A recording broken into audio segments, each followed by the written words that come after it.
오늘 잠언서 13장 20절 말씀 같이 읽었습니다. 잠언서 13장 20절 말씀, 지혜로운 자와 동행하면 지혜를 얻고 미련한 자와 사귀면 해를 받느니라, 이렇게 되어 있습니다. 지혜로운 자와 동행한다는 말이 있는데, 지혜로운 자가 어떤 사람인가? 이렇게 지혜로운 자는, 이 세상에서 지혜로운 자는 예수님밖에 없어요. 미련한 자는 사람이고요. 그러니까 이제 참 사람은 예수님이고, 그리고 그냥 이렇게 일반적인 사람들은 이제 성경에서는 짐승이다, 이렇게 표현을 하거든요. 그래서 그냥 사람이다. 그 짐승의 숫자가 요한계시록에 뭐죠? 짐승의 숫자가 666입니다. 그게 어떤 숫자죠? 6이라는 게, 6이 여섯째 날 뭐가 만들어지죠? 여섯째 날 사람이 만들어집니다. 그러니까 짐승과 사람이 같이 만들어지거든요. 여섯째 날. 그게 이제 완전하게 그 사람, 짐승의 사람이 계속해서 똑같이 행동을 하게 될 때, 그러면 666이 되는 거예요. 그러니까 짐승은 뭐 다른 게 아니라 사람을 짐승이라 그러는 겁니다. 성경에서요. 그러니까 우리가 짐승 그러면 그냥 짐승, 저런 동물들 이렇게 생각을 할지 모르겠지만 사실은 사람을 얘기하는 거예요. 그러니까 짐승 같은 사람을 얘기하는 거고요. 그리고 사람은 이제 사람 같은 사람을 얘기하는 거예요. 그러니까 사람과 짐승을 이렇게 구분한 거죠. 같은 날 창조한 것은 사람이냐 짐승이냐 이렇게 구분하는 건데, 짐승의 영은 아래에 땅에 있는 거고요, 사람의 영은 하늘에 있는 겁니다. 그래서 하늘과 땅으로 이렇게 나누어져서 땅엔 짐승, 하늘엔 사람, 이렇게 되어 있는 거죠. 그래서 짐승은 네 발 갖게 되고 밑에 이렇게 딱 발을 대고서 살게 되어 있고요, 사람은 서 있게 되어 있어요.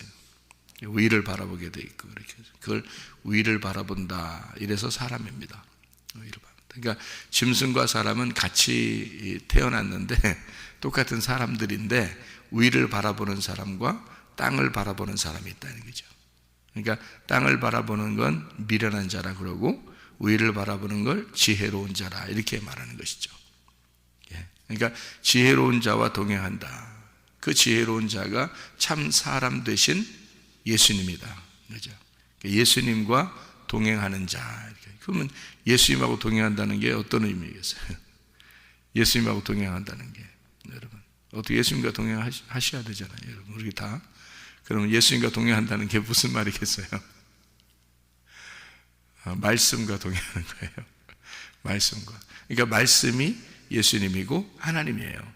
그러니까 우리는 늘 뭐를 잊어버리지 말아야 되냐면, 말씀이 하나님이구나, 말씀이 천국이구나, 요거를 꼭 생각을 해야 돼요, 항상.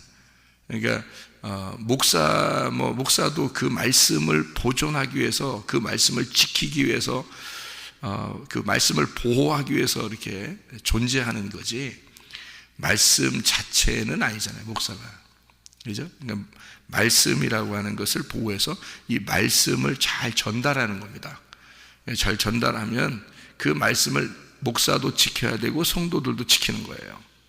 그러니까 이 말씀을 잘 보호했다가 이걸 잘 전달해 주는 거죠. 선물로 잘 전달해 주고, 예수님이니까, 이게 천국이니까 그 천국을 잘 전달해 주고, 그리고 나도 그 천국 안에 살고 여러분도 천국 안에 살 수 있도록 그렇게 하는 거죠.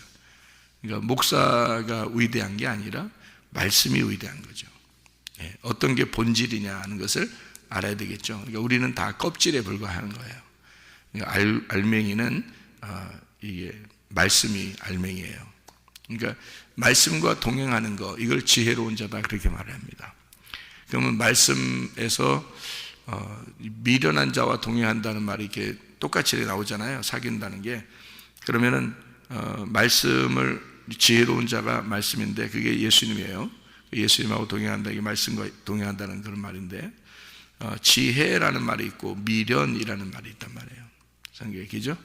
지혜라는 말이 있고 미련이라는 말이 있어요. 그러면 이게 어떤 걸까 하는 거면 이게 똑같아요. 자, 같은 말씀이에요.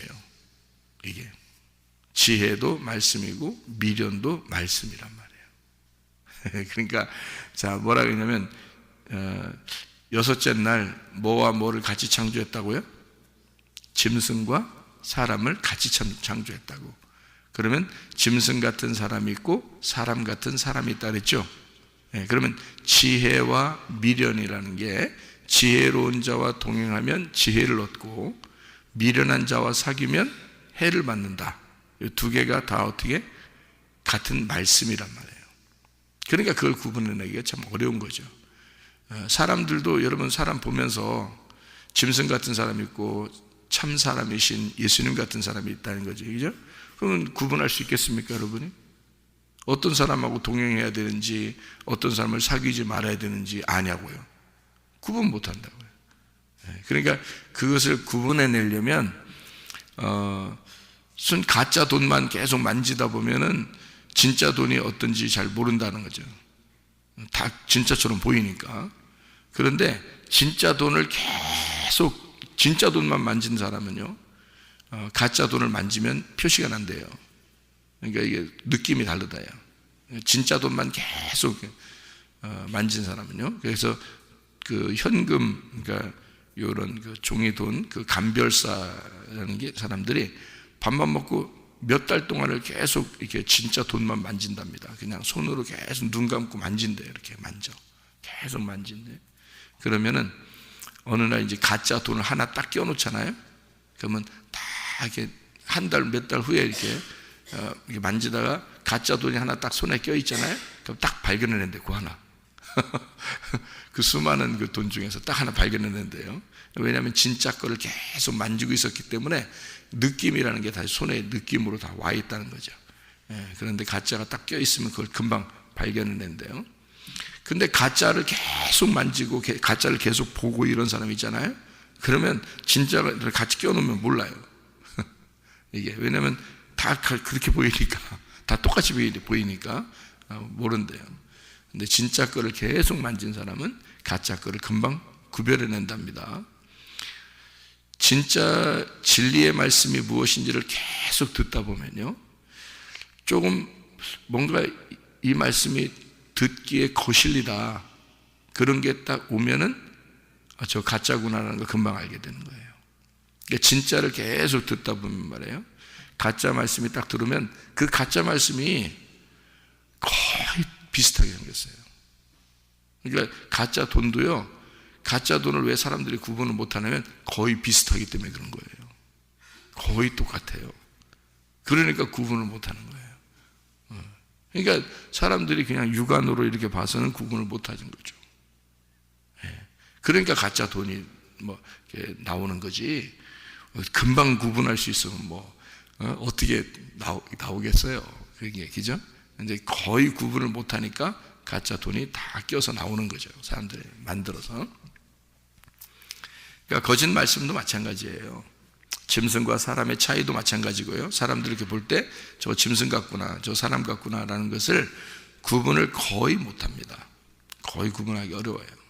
그냥 육안으로 봐서는 거의 구분 못해요. 그래서 오히려 교회 다니면서 이렇게 보면은 참 저 사람 총각 같은데 그런 사람이 있고요. 아유, 저 사람은 좀 부족한가, 총각이 참 부족하다, 이렇게 느껴지는 사람도 있을 건데, 근데 하늘나라 올라가 보면 전혀 딴판일 수도 있잖아요, 그죠? 우리의 생각하고 완전 딴판일 수도 있단 말이에요. 그러니까 우리는 우리 육안으로 사람들을 구분할 수가 없어요. 짐승이냐 사람이냐를. 가짜 말씀도 마찬가지입니다. 저 사람이 가짜 말씀인지 진짜 말씀인지를 구분을 거의 못합니다. 거의 할 수가 없어요. 거의 비슷해요. 이제 진짜를 아는 사람, 진짜를 경험해 본 사람이 있을 거예요. 진짜를 경험한 사람, 그런 사람들이 있는데 우리 교회도 진짜를 경험한 사람들이 있어요. 그러니까 뭐 이렇게 말씀을 이렇게 듣기만 한 것보다 자기가 진짜 레마의 말씀이 가슴으로 훅 들어온 사람들이 있거든요. 그런 사람들은요, 이걸 여기서 이제 전달되는 그 말씀들이 얼마나 진짜인지를 저한테 연락이 와요. 연락이 와서 자기는 너무 좋은데 사람들이 이해를 못한다 그래요. 사람들이 이게 너무 좋다고 얘기를 해줘도 그게 뭐가 얼마나 좋은지를 구분을 못한대요. 다른 사람들이. 그러니까 실제로 그렇습니다. 자기가 거의 구분해내기 못하는 사람들은 가슴으로 진짜 말씀이 훅 들어와 보지 못한 사람이에요. 그러니까 진리의 말씀이 분명히 있어요. 그러니까 구분이 짐승이냐 사람이냐 똑같은 사람이기 때문에요, 구분 못해요. 여러분, 말씀도 지혜로운 말씀이냐 미련한 말씀이냐라고 하는 것을 이게 구분을 거의 못합니다. 그러니까 여러분이 사람들 보면 얘기해보면요, 어떤 진짜 미련한 사람들이 있죠. 어떤 사람은 참 지혜로운 사람들이 있습니다. 그게 다 뭐겠어요? 그러니까 지혜로운 사람들은 말귀도 잘 알아듣고 서로 대화도 통하고 그럴 거 아닙니까? 그럼 머리도 좋고요. 근데 미련한 사람은 말귀도 잘 못 알아듣고 대화도 잘 통하지 않고 좀 답답하고 뭐 이런 사람이 있을 거 아니에요. 그죠?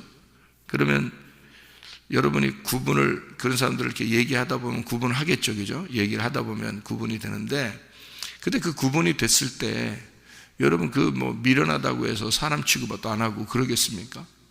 그런 거 아니잖아요. 그죠? 사람은 사람이니까. 그런데 함께 동행한다는 문제에서는 조금 다르죠. 그죠? 왜냐면 답답하잖아요. 너무 답답하죠. 같이 자기하고 대화도 안 통하고 그러니까 답답하니까 동행한다는 입장에서는 좀 다른 문제거든요. 그런데 이게 그렇게 구분을 우리가 해서 나는 지혜로운 자와 동행해야지 미련한 자를 사귀지 말아야지 라고 구분을 하지만, 여러분이 구분한다고 해서 그거를 어떻게 행동으로 옮기겠냐고요. 같은 사람들인데 다 어떻게 옮기겠어요? 그러니까 지혜로운 말, 지혜로운 말씀과 미련한 말씀이라고 하는 게 이렇게 구분이 되는데, 우리가 그 미련한 말씀이라고 하는 것을 알았을 때 지혜로운 말씀이 무엇인지, 그러니까 이게 미련한 말이 무엇인지를 뭐를 통해서 그림자로 우리에게 보여준 거예요. 지혜로운 사람과 머리 좋고 지혜롭고 대화가 잘 통하는 사람과 대화도 안 통하고 미련하고 이런 사람들의, 어리석은 사람들의 그 구분을 딱 보면서 아, 진짜 말씀도 이렇겠구나라는 것을 이렇게 구분하는 거거든요. 그러니까 우리가 눈에 보이는 어떤 사람들이 다 이 성경을 보여주는 거거든요. 여러분, 이 세상의 모든 것은요, 우주 만물은 이 성경을 설명하고 있습니다. 여러분, 남편과 아내도요, 성경을 설명하는 겁니다. 남편과 아내가. 그러니까 성경에서 남편과 아내를 이렇게 설명하는 것은 성경을 남편과 아내를 통해서 자기가 이 성경을 발견하도록, 이해하도록 하나님이 다 둔 거예요. 이 우주 만물은 다 성경을 설명하고 있는 겁니다. 그래서 지혜로운 자가 있고 대화 잘 통하고 머리 좋은 사람이 있고요, 진짜 미련하고 머리도 나쁘고 대화도 잘 안 통하고 그런 사람들이 있습니다. 그거는 성경에 지혜로운 자와 미련한 자가 있다는 것을 설명하는 거예요. 남편과 아내가 있는 것은 성경에 남편과 아내가 있다는 걸 설명하는 거예요. 자, 어떤 게 진짜예요? 보이지 않는 그 말씀이 진짜예요. 여러분, 겉으로 나타내는 그 지혜로운 자와 미련한 자, 이것은 그림자입니다. 집에 있는 남편과 아내도 다 그림자예요. 그걸 알아야 되는데, 자기가 눈에 보이는 것으로 사니까 자기가 미련하잖아요. 가슴으로 주님을 만나지 못했잖아요. 그러면 어떻게 되냐면 겉으로 눈으로 보이는 가정생활, 겉으로 눈으로 보이는 지혜로운 자와 미련한 자, 겉으로 눈에 보이는 그것이 이 성경인 줄 알아요. 그게 전부인 줄 알아요. 그게 그냥 우리의 삶인 줄 알아요. 그러니까 미련하다 그러는 거예요. 하나님 보실 때는 네가 이 세상에 눈을 떠서 네가 열심히 살아가고 있지만 너는 소경이다 이러는 겁니다. 너는 미련한 자이다. 너는 소경이다. 너는 영적인 것을, 그러니까 말씀을 모른다. 말씀을 못 본다. 이거를 구분을 못하는 거죠. 하나님이 보실 때 이걸 진짜 가슴으로 말씀을 깨달은 사람들은 그 구분이 가요. 누가 뭐라고 해도 딱 구분이 됩니다. 진짜가 뭔지 가짜가 뭔지 구분을 딱 합니다. 그리고 세상을 살아가면서 이 세상의 모든 것들이 다 그림자고 거짓이라는 걸, 껍질이라는 사실을 깨달아요. 그리고 실제는 알맹이가 우리 안에 있고 보이지 않는 세계가 있고 그 영의 말씀이 있다는 것을 깨달아요. 그게 이제 진짜 예수를 믿는 사람들이에요. 진짜 예수 믿는 사람들이에요. 진짜 예수 안 믿고 가짜로 예수 믿는 사람들은 다 자기 중심으로 살게 되고 껍질 중심으로 살게 되죠. 진짜 예수 믿는 사람은 알곡 중심으로 살게 돼요. 그래서 알곡은 알곡대로 모이게 되어 있고요, 껍질은 껍질대로 모이게 되어 있는 거예요. 그게 서로 어울리는 거예요. 자기가 껍질이기 때문에 껍질 쪽으로 가는 거고요, 알곡은 알곡 쪽으로 가는 겁니다. 당연한 거예요. 그래서 키질이라는 거 알죠? 키질이라고 알죠? 이렇게 쌀, 보리, 콩 이런 거 놓고 있잖아요. 이렇게 던졌다 놨다 던졌다 놨다 하는 걸 키질이라고 그러거든요. 농사할 때 저도 해봤는데요. 이렇게 던지잖아요. 그러면 슉 올라갔다가 툭 떨어지고 슉 올라갔다가 툭 떨어지고 재밌잖아요. 이렇게 탁 이렇게 던진다고. 근데 희한하게 그냥 던졌다 놨다 하는데 알맹이가 안쪽으로 옵니다. 껍질은 이렇게 가벼우니까 바람에 날아가든지, 알맹이는 안쪽으로 오고 껍질은 이렇게. 그래서 키가 어떻게 생겼냐면 이렇게 오목하게, 이렇게 안쪽으로 오목하게 생겼어요. 그죠? 그래서 그 안쪽으로 이렇게 알맹이가 자꾸 오게 돼 있고 껍질은 자꾸 날아가게 돼 있어요. 이렇게. 그리고 바깥쪽으로 나가게 돼 있어요. 그러니까 나로부터 이 바깥쪽으로 이렇게 나가게 돼 있고 알맹이는 이렇게 내 쪽으로 이렇게 안쪽으로 오게 돼 있거든요. 그게 키질이라 그래요. 그러면 콩이나 보리나 쌀이나 이런 것들이 우리라고 생각해 보세요. 우리라고. 그럼 우리가 거기 있으면 키질을 누군가 나를 해. 키질을. 그러면 던졌다 놨다 할 거 아닙니까? 우리를. 그럼 내가 올라갔다 내려갔다 할 거 아니에요. 그러면 어지러울까 안 어지러울까요?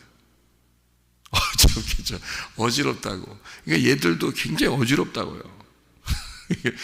콩하고 보리, 쌀 이런 것들도요 엄청 어지러운 거예요. 자기들도 우리가 던졌다 놨다 하니까 굉장히 얘들도 어지럽다고요. 그래서 너무 어지러운데 진짜 이제 알곡들은 안쪽으로 오게 돼 있고 껍질은 이제 어지럽다 이제 밖으로 나가게 돼 있는 거거든요. 막 던졌다 놨다 하니까. 그러니까 우리들도 던졌다 놨다 하나님이 그러는 거예요. 그걸 이제 키질이라고 그러고, 키질을 성경에서는 이제 심판이라고 그렇게 말해요. 심판. 그러니까 하나님이 심판하는 목적은 뭐냐? 껍질과 알곡을 구분하는 겁니다. 그거를 심판이라고 그렇게 말하는 거예요. 그러면 오늘도 이 말씀을 여러분한테 심판하는 거죠. 그죠? 이제 지혜로운 자와 미련한 자, 알곡과 껍질을 심판하는 겁니다. 여러분 안에 껍질이 있으면 그것을 구분해내서 심판하는 거예요. 그러니까 이걸 키질을 한다. 그래서 키질을 하는 것을 말씀을 전달하는 겁니다. 그죠? 말씀 전달. 키질해요. 그래서 알곡과 쭉정이를 딱 구분하고요, 내 속에 있는 껍질이 무엇인지를 이렇게 구분해서 내놓게 되죠. 그러니까 우리 속에는 지혜로운 자가 있고 미련한 자가 있어요. 그래서 미련한 자는 밖으로 나가야 되고 지혜로운 자는 안쪽으로 들어와야 되는 거예요. 그러니까 껍질은 자꾸 나가야 되고 알맹이는 자꾸 안쪽으로 들어와야 된다는 거죠. 그래서 껍질이 그럼 뭐고 알맹이가 뭐냐 이거예요. 진짜 믿음, 참 믿음이라고 하는 게 알맹이고요, 가짜 믿음이라는 게 껍질입니다. 그러면 가짜 믿음을 구분해내야 될 거 아니에요, 여러분에게죠? 그럼 가짜 믿음이 지금 우리 전 지구상에 기독교라고 하는 사람들이, 가짜 믿음을 가진 사람들이 상당히 많습니다. 그 가짜 믿음이 크게 두 가지로 구분할 수 있어요. 가짜 믿음을. 그러니까 어떤 게 가짜 믿음이냐면 율법적으로 열심히 내가 해서 내가 뭔가 보람 있고 이렇게 하면 구원받은 줄 아는 거. 이게 율법적인 그 구원이거든요. 율법적인 구원. 근데 그건 구원이 아닙니다. 그건 엄밀히 말하면 구원이 아니에요. 복음을 모른 거예요. 그러니까 율법적인 행위, 내가 이렇게 하니까 나는 구원받았을 거야 라고 생각하는, 그게 율법적인 거거든요. 그래서 행함으로 이제 구원받으려고 하는 그런 건데요. 그런 거는 이제 제대로 복음을 깨닫지 못했다. 그러니까 아버지 하나님을 아버지로 깨닫지 못하고 신랑 되신 예수님을 신랑으로 깨닫지 못하고 뭔가 좀 내가 어려워할 대상, 어려운 대상이 하나님인 거죠. 어려운 대상이 하나님이라 그 하나님에게 내가 뭔가 잘 보이고 싶은 거, 열심히 내가 해야지 하나님이 나를 좋아하실 것 같은 이런 마음을 가지고 이제 열심히 하는 거거든요. 그런 거를 이제 율법적인 구원이라고 그러는데, 그 율법적인 구원은 구원이 아닙니다. 진짜로 말하면 복음이 구원이거든요. 그러니까 율법적인 것으로 하나 사람들이 구분돼요. 성경의 바울도 너희들이 거짓 복음, 다른 복음을 따른다. 그것은 천사가 전할지라도 그 천사가 저주를 받을 것이다. 이렇게 얘기하는 그 다른 복음이라는 게 율법입니다. 왜냐하면 바울은 율법 안에 너무 찌들어 있었기 때문에요. 그것이 얼마나 거짓인지, 그게 얼마나 껍질인지를 예수를 발견하고 나니까, 알곡을 발견하고 나니까 깨달은 거예요. 깨달으니까 바울이 어떻게 살겠어요? 그 다음부터 율법적으로 안 살려고 하겠죠. 복음으로 살려고 그러겠죠. 그럼 어떻게 하겠어요? 복음으로 살려고 하니까 이제 어떻게 살겠어요? 네? 더 열심히 살아요. 더 열심히 하는 거라고. 그러니까 이게 무슨 말이냐? 율법 안에서 열심히 하던 것과 복음을 깨닫고 열심히 하는 것은 달라요. 그러니까 복음을 깨닫는 게 먼저고, 그러면 기쁨이 생겨요. 행복합니다. 자유합니다. 그런 상태에서 열심히 하게 되는 거죠. 가만히 있을 수 없으니까, 주님을 만났으니까. 주님의 열심이 나오는 거예요. 주님의 열심이 나오는 거예요. 그런데 대부분 교회 다니는 사람들이 자기 열심이 많이 나와요. 자기 열심이 나오는 걸 율법이라 그러는 거예요. 그건 구원이 아니에요. 근데 자기들은 열심히 했으니까 보람 때거든요. 보람이 있으니까 내가 그래도 내가 열심히 내가 했고 그랬으니까 이제 죽을 때는 이제 보람상조 이렇게 하지 않겠나, 보람 있지 않겠나 그런 생각이 들어서 천국 가지 않겠나 하는 그런 마음이 든다고요. 근데 사실 알고 보면 나중에 지옥 갈 수도 있다는 얘기지. 자기는 열심히 해놓고, 왜냐면 하나님의 열심이 아니라 자기 열심이었던 거거든요. 그게 율법. 그게 우리 지금 복음이 잘못된 게 복음, 그러니까 거짓 복음이 그런 것들이 많이 교회에 팽배해 있다는 거죠. 다른 복음, 이게 하나. 그러니까 그게 가장 큰 줄기 가운데 하나예요. 언제나 있어 왔던. 왜 그렇게 열심히 하는 줄 알아요? 왜 그러는 줄 알아요? 그래야 좀 한 것 같거든. 그래야 어떤 신을 믿은 것 같은 거예요, 자기가. 자기 어떤 위로예요. 자기가 만족하고 자기가 위로를 받는 거예요. 이렇게 해야 되는 것 같은 그 위로함. 자기를 위로하는 거죠. 자기 만족입니다. 그게 대부분 그런 사람들이 많아요. 그러니까 거기에 속한 사람들을 건져내 줘야죠. 그러니까 자유케 하려고 자유를 주는 겁니다. 자유케 하려고 자유를 주는 거, 이게 복음이라는 거거든요. 진짜 복음. 또 하나는 이제 어떤 게 사람들에게 팽배해 있냐면, 그 한 가지가 또 뭐냐면, 나는 예수님 믿었으니까 구원받았어. 그러니까 나 예수님 믿었으니까 구원받았어. 예수님의 공로로, 예수의 피로 내가 구원받았지. 우리 똑같죠, 그죠? 우리 다 똑같이 그렇게 생각하잖아요. 예수님의 피로 구원받았지 하고서 자기 편한 대로 사는 겁니다. 그건 구원 못 받은 거예요. 예수 피로 내가 구원받았으면 나는 죽었다는 얘기야. 내가 예수와 함께 죽었어야 되는 거예요. 그게 구원이거든요. 그게 진짜 구원이에요. 그런데 가짜 구원을 구원인 줄 아는 사람들이 기독교 안에서 대부분이라는 거죠. 그러니까 구원 받았으니까 나는 이렇게 행동해도 나는 구원 받았으니까 천국 갈 거야.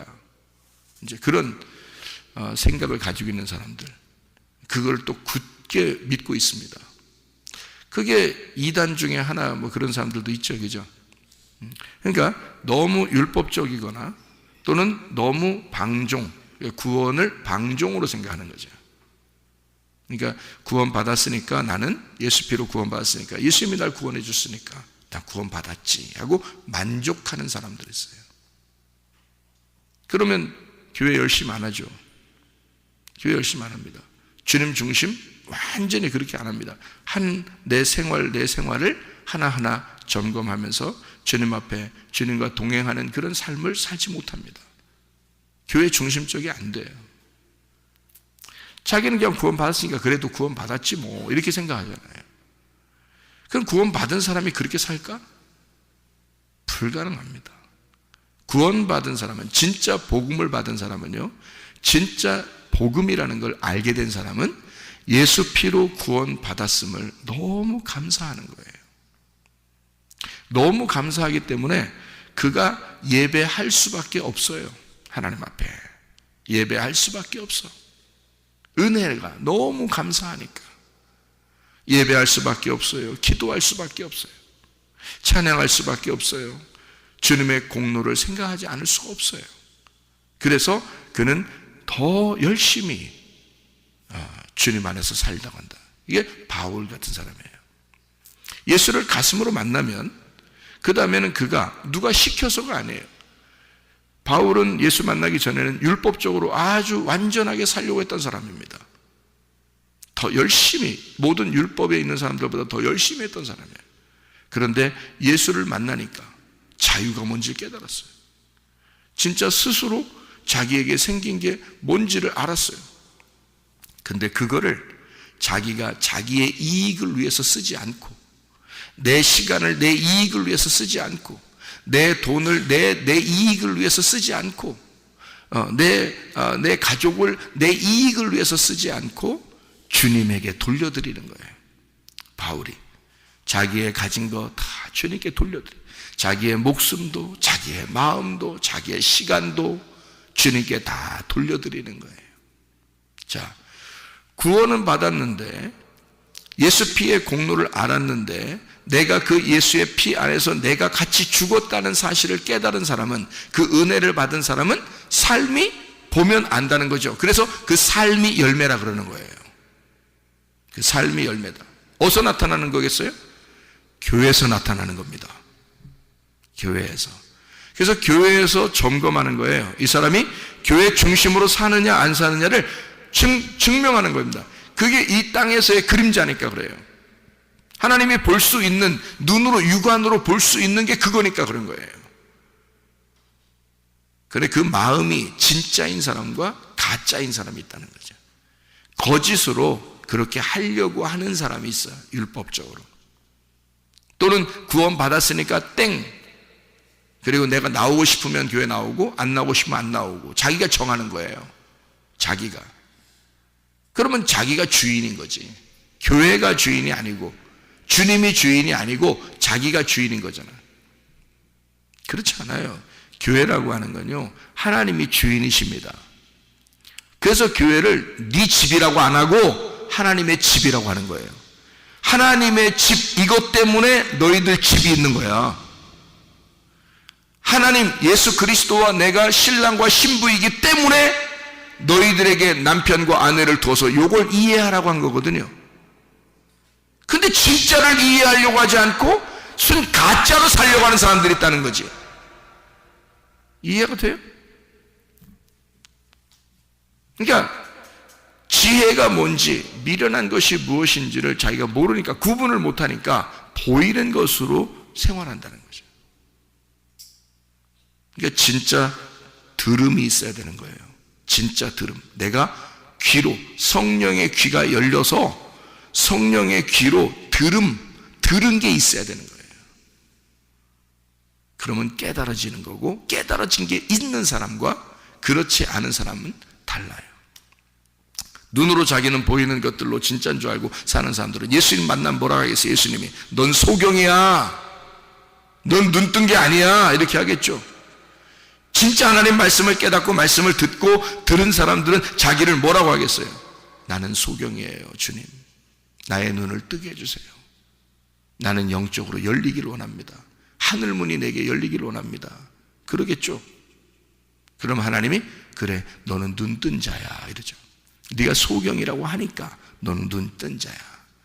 자기를 직면하고 자기를 발견하면 발견할수록 자기가 소경임을 깨닫고, 하나님 늘 주님의 말씀이 필요합니다. 그렇게 주님의 은혜를 구하며 살죠.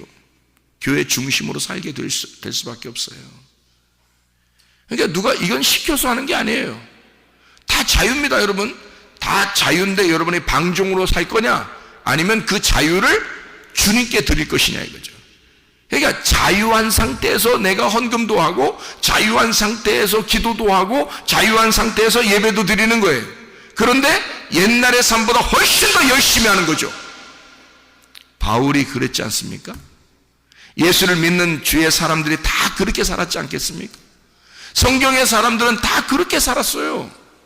그런데 지금은 두 가지의 이단이 기독교 안에 있다. 두 가지의 이단이. 하나는 뭐냐? 율법적으로 내가 열심히 함으로써 자기 스스로를 위로하여 내가 하나님 앞에 이만큼 했지 하니까 난 천국 갈 수 있을 것 같아 라는 율법적인 구원을 구하는 사람이 있고요. 기독교 안에서 또 하나는 나 구원 받았으니까 땡이야, 됐어, 이제 구원은 받았으니 천국은 가겠지, 내가 이렇게 살아도 상관없어, 천국 갈 거니까 라고 생각하는, 그렇게 생각하는 두 가지의 이단이 기독교에 굉장히 많아요. 대부분이 그렇게 살고 있다는, 둘 중에 하나에 걸려 있다는 거죠. 둘 중에 하나에 걸려 있다. 그게 기독교의 이단입니다, 여러분. 기독교 이단에 걸려 있으면 안 되죠, 여러분이. 진짜 예수를 만나야 되잖아요. 예수를 진짜 들음이 있어야 되죠. 여러분이 깨달음이 있어야 되죠. 예수 그리스도를 만난 바울처럼 그렇게 살아야 되죠. 실제로요.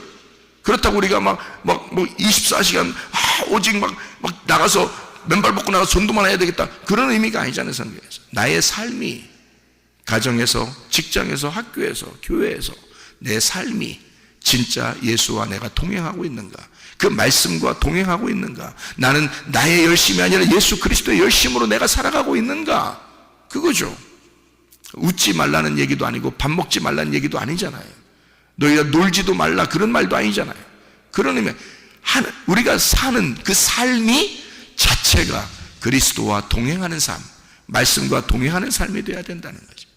그래서 지혜자와 동행한다, 이 동행이 할라크입니다. 할라크, 함께 걷는다. 그렇게 한 사람이 누가 있어요? 창세기 5장 22절 24절에 보면 에녹이라는 사람이 있어요.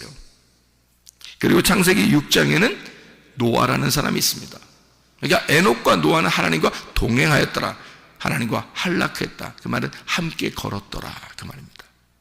하나님보다 앞에 나간 것도 아니고 하나님보다 뒤에 나간 것도 아니고 하나님과 함께 똑같이 함께 걸었더라, 그 말이에요. 그럼 지금 여러분과 제가 하나님과 동행하려면 어떻게 해야 돼요? 말씀과 하나로 같이 걸어가야 된다는 얘기예요. 말씀보다 앞에 나가도 안 되고 말씀보다 뒤에 나가도 안 된다는 거죠. 말씀과 같이 동행해야 된다는 말입니다. 그러면 지혜를 얻는다. 지혜가 뭔데요? 예수 말씀이라는 복음을 깨닫게 된다. 예수를 알게 된다. 네가 진짜 예수를 발견하게 된다. 그 천국을 줄 것이다. 그러면 말씀이 곧 천국임을 깨닫게 된다. 얼마나 재밌겠습니까? 교회 생활이 아주 재밌죠. 근데 교회 생활이 그렇게 재밌지 않아, 사람들이. 왜냐면 자기 생활을 열심히 해야 되니까, 자기 생활이 더 재밌어야 되니까 교회 생활이 재밌지 않은 거예요. 왜? 뭐가 재미없으니까? 말씀이 재미가 없어, 자기 속에. 말씀이 천국인데 어떻게 재미가 없어요? 생각해 보세요. 진짜 말씀이라면, 진짜 천국이 말씀이라면 말씀이 정말 재밌어야 되는 거잖아요. 그죠? 그 말씀과 항상 동행하는 것이 재밌어야 되잖아요. 그래야 진짜잖아요. 그죠? 근데 그게 진짜가 아닌 것 같은 거예요. 자기 생활이 더 재밌는 거예요. 그러니까 아직 가슴으로 주님을 깨달음이 없는 거죠. 진짜 구원받은 사람은 말씀과 보조를 같이 맞춰서 함께 걸어가게 됩니다. 그를 지혜로운 자가 되었다. 그러니까 지혜로운 자와 동행한다. 미련한 자는 캐실입니다. 캐실, 이게 살찐 바보입니다. 살찐 바보. 이것을 캐실이라고 그러고, 이걸 미련한 자, 그런 사람들과 함께 사귀지 마라. 이게 캐실이 카살에서 나온 건데 살찌다, 미련하다라는 말이고요. 사귀지 마라는 말은 라아입니다. 라아, 친구, 함께 먹는다라는 단어인데요. 친구 함께 먹지 마라. 사귀지 마라. 같이 먹지 마라. 그런 거 즐겁게 생각하지 마라. 왜냐하면 해를 받기 때문이다. 해를 받는다는 말이 루아입니다. 루아. 그러니까 미련한 자, 살찐 자, 바보, 그들과 함께 있으면 해를 받는다. 해를 받는다는 말이 루아 있는데요. 루아가 소리를 쳐서 귀가 먹었다는 뜻이에요. 소리를 쳐서 귀가 먹었다. 이게 루아이거든요. 그런데 다른 소리가 들리겠냐고요. 안 들린다고요. 그 말이 무슨 말이에요? 자, 미련한 말씀을 가지고 있는 자가, 미련한 말씀을 가지고 책을 쓴 자가, 미련한 말씀을 전달하는 자가 그것을 전달하는 것을 듣잖아요. 들으면 귀가 먹어버립니다. 다른 사람 말이 안 들리기 때문에 지혜를 못 받아요. 그러니까 지혜로운 자를 동행할 수가 없어집니다. 그러니까 진리를 못 깨닫도록 귀를 막아버리는 거예요. 진리가 뭔지를 구분 못하도록. 왜냐하면 미련한 자의 이야기가 들리는데 그게 훅 들어와 버린 거예요, 자기한테. 귀가 손상된 겁니다. 다른 말이 못 들리게. 그게 마귀가 하는 짓이에요. 사탄이 들어와서 그 일을 합니다. 그래서 성령은 와가지고 귀를 열어주기로 하는 거예요. 귀를 열어주는 거예요. 성령은 와서 귀를 열어주고 성령이 교회들에게 하시는 말씀을 귀로 듣게 만드는 거죠. 마음의 귀로 듣게 만드는. 근데 마귀는 와가지고 못 듣게 만드는 거거든요. 귀를 손상시켜서, 마음의 귀를 손상시켜서 못 듣게 만들어요. 어떻게 하면 못 듣냐면 다른 말을 이렇게 몇 번 들으면 그러는 거예요. 막 들으면 다른 사람들의 말, 다른 책을 보는 거, 이런 것들을 쫙 몇 번 하잖아요. 그러면 그게 이제 진리 같은 거야. 근데 알고 보면 성경 전체적으로 딱 보면 구분이 되는데 저건 진리가 아니야. 복음이 아니야. 근데 그게 자기는 진리 같은 거예요. 그게 복음 같은 거야. 그래서 그걸 막 믿고 있어요. 그래서 그대로 따르는 거야. 알고 보면 나중에 보면 가짜를 잡고 있었던 거야. 진짜는 제가 지금 얘기했잖아요. 진짜를 설명해 줬잖아요. 뭐라고 해줬어요? 가짜가 뭐라고? 자기는 기독교 안에서 진짜인 줄 알고 믿고 있었던 거지. 근데 그게 두 가지의 큰 이단이 있다는 거죠. 교회 안에 두 가지. 뭐라고? 하나는 율법이 자기가 그건 성경대로 지키는 건 줄 알고 그렇게 행동하면 천국 간다라고 알아보지도 않고 그냥 열심히 하려고 그러는 거예요. 알아보지도 않고, 그러니까 알지는 못하는데 열심히 하려고 하는 거예요. 그러면 된다고 어느 책에 써 있으니까, 아니면 또 어느 사람이 말했으니까, 어느 설교자가 얘기했으니까 그냥 율법적으로 열심히 해보려고 하는 거예요. 그런데 기쁨은 없어요. 어떨 때 금방 막 실망이 돼요. 어떻게 바울 사도가 예수를 믿고 난 다음에 한 번이나 예수를 실망한 적이 있습니까? 자기가 교회를 위해서 살아가는, 교회를 위한 삶이 실망해 본 적이 있습니까? 바울이? 한 번도 없어요. 한 번도. 구원받으면 그렇게 되는 거예요. 진짜 구원받으면, 진짜 복음을 알게 되면, 그래서 구분이 딱 되는 거라니까요. 진짜 복음을 알게 되면 진리가 뭔지 딱 가슴으로 들어와 버리면요, 한 번도 안 변합니다. 한 번도요. 어떻게 목사님 한 번도 안 변해요? 어떻게 목사님 한 번도 안 변해요? 사람인데. 진짜 사람이기 때문에 안 변하는 거야. 짐승은 변하지. 짐승들은 변하지. 사람인데 짐승은 변하지. 그런데 사람은, 진짜 참 사람은 안 변하는 거야. 복음이 들어와 보세요, 여러분. 진짜 여러분 복음이 여러분 안에 들어오면 변하겠습니까? 안 변한다니까요. 불가능합니다. 변하는 게. 이랬다 저랬다 하는 거 거의 불가능합니다.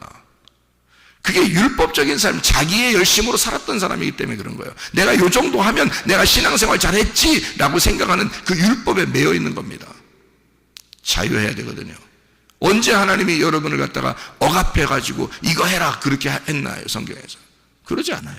자유를 주는데 그 자유를 자기가 방종으로 쓰지 않고 주를 위해서 사는 겁니다. 그게 진짜 복음을 받은 사람이거든요. 그러니까 기독교 안에 큰 이단이 두 개가 있다. 하나는 율법적인 행동, 자기의 행동을 하면서 위로를 받는다 스스로. 천국 갈 줄 알고. 그게 하나의 큰 이단이고, 또 하나의 큰 이단은 내가 구원받았으니까 끝났다. 구원받았으니까 됐지. 그러니까 내가 이렇게 좀 행동했다 해도 내가 천국은 가겠지 뭐. 이렇게 생각하고 그냥 자기 나름대로 자기가 사는 거죠. 자기 시간을 자기가 보내고 또 자기가 뭐 이렇게 하면서 자기 편리한 대로 생각을 해버리는 거죠. 구원은 받았다고 생각하니까. 이 큰 이단입니다. 이 두 가지가 기독교 안에서 고쳐야 될 점들이에요. 이게 껍질이에요. 이걸 벗겨내서 불로 태워버려야 됩니다. 진짜 알곡을 알아야죠. 성경적으로 진짜 알곡들을 알아야죠. 심령이 가난한 자가 그렇게 하겠어요? 심령이 가난한 자는 심령이 가난한 게 영적으로 거지란 말이에요. 말씀을 사모하게 돼 있어요. 영적인 거지는 날마다 말씀을 사모하게 돼 있다. 그래야 천국 가는 게 맞죠. 성경에 주여 주여 한다고 천국 갑니까? 아버지의 뜻대로 행해야죠. 그러니까 아버지의 뜻을 먼저 깨달아야죠. 그러니까 들음이 있어야 된다. 그러니까 성령 우리의 귀를 열어주려고 그런다. 마음의 귀를 열어주려고 그런다. 근데 마귀는 우리 미련한 자를 자꾸 귀를 닫히게 해서 요거를 갖다가 상하게 만들어. 귀를. 그래서 다른 말들을 못 듣게 만들어. 자기 생각이 옳다고 생각하게 만든다. 다른 사람 말 안 들어. 안 들어 쳐먹어. 자기가 옳다고 생각하는 거야. 다른 사람 얘기를 들어봐야 될 거 아니에요. 그죠? 다른 사람도 엉뚱한 얘기 막 들어봐야 돼. 그런 말이 아니라 진리의 말씀을 들어봐야 될 거 아니에요. 자꾸 진리의 말씀을 들어야 되거든요. 성령이 여러분에게 교회에서 귀를 열어주면 그 말씀을 자꾸 듣게 해서 진짜 복음을 깨달아야 되거든요. 그게 주님과의 동행, 말씀과의 동행이거든요. 여러분, 미련한 자와 사귀지 말고, 다시 말하면 귀가 손상되게 하지 말고, 진리의 말씀을 외우는 성령의 귀가 열려서 주님과 동행하는, 말씀과 함께 걸어가다가 주님 만나시기를 바랍니다. 기도하겠습니다.